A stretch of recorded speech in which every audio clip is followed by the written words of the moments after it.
Saudaraku, dua tim voli yang dihuni oleh banyak pemain bintang yaitu Jakarta Steenbin dan Jakarta Bin akhirnya membuka asa untuk meraih gelar juara Proliga 2024 ini setelah mereka berhasil melaju ke babak final Proliga 2024. Ya, di mana dua tim putra dan putri ini memang belum pernah absen untuk berlaga di babak final four atau empat besar setelah di tahun sebelumnya mereka menjadi tim debutan.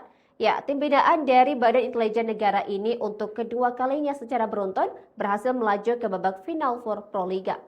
Bedanya, Steenbin mengakhiri musim pertamanya dengan keluar sebagai peringkat ketiga, sedangkan Bin harus puas keluar sebagai peringkat keempat pada Proliga 2023 lalu.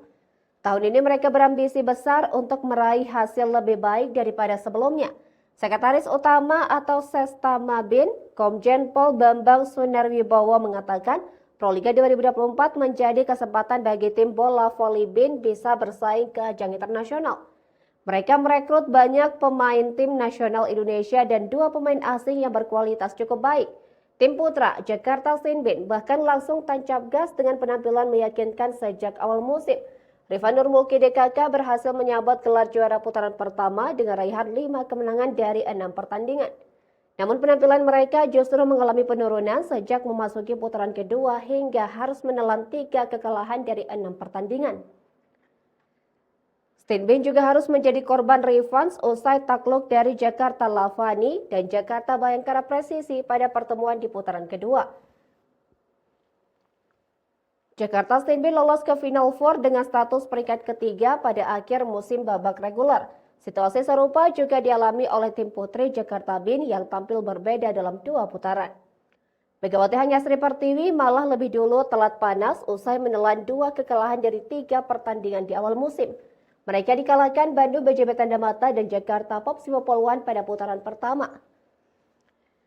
Jakarta Bin akhirnya mampu bangkit hingga berhasil menyabet juara putaran kedua dengan catatan 8 kemenangan secara berturut-turut. Namun penampilan Jakarta Steenbin dan Jakarta Bin bukan berarti tanpa catatan merah. Steenbin dan Bin mencatat masih tumpul alias tak pernah menang saat menghadapi salah satu dari 3 lawan yang akan mereka temui pada babak final four. Bagi Steenbin, tim besutan Rian Masajadi justru belum pernah berhasil mengalahkan Palembang Bang Sumsel Bubble dalam 2 kesempatan pertemuan pada babak reguler. Pada pertemuan pertama di seri Semarang, Farhan Halim DKK kalah dengan skor 2-3. Hasil lebih buruk justru didapat Steenbin pada putaran kedua saat menghadapi tim bola voli asal Bumi Sriwijaya itu. Mereka harus puas pulang dengan tangan hampa karena mengalami kekalahan dengan skor 1-3. Beralih ke tim putri Bin, mereka juga belum pernah mencicipi kemenangan dalam 2 kesempatan pertemuan melawan Jakarta Popsiwo Poluan. Megawati Hanyasri DKK dipaksa menelan 2 kekalahan saat bertemu Popsiwo Poluan yang berakhir dengan skor 2-3 pada putaran pertama dan 1-3 pada putaran kedua. Hasil tersebut tentunya menjadi alarm bagi pelatih Steenbin dan Bin untuk menangani pekerjaan rumah yang harus diselesaikan. Pasalnya, Steenbin dan Bin juga harus bertemu 2 kali dengan melawan 2 tim tersebut yang mengalahkan mereka pada babak reguler. Babak final for Proliga 2024 akan digelar 2 putaran di Surabaya dan Semarang mulai Kamis 4 Juli 2024 pekan depan.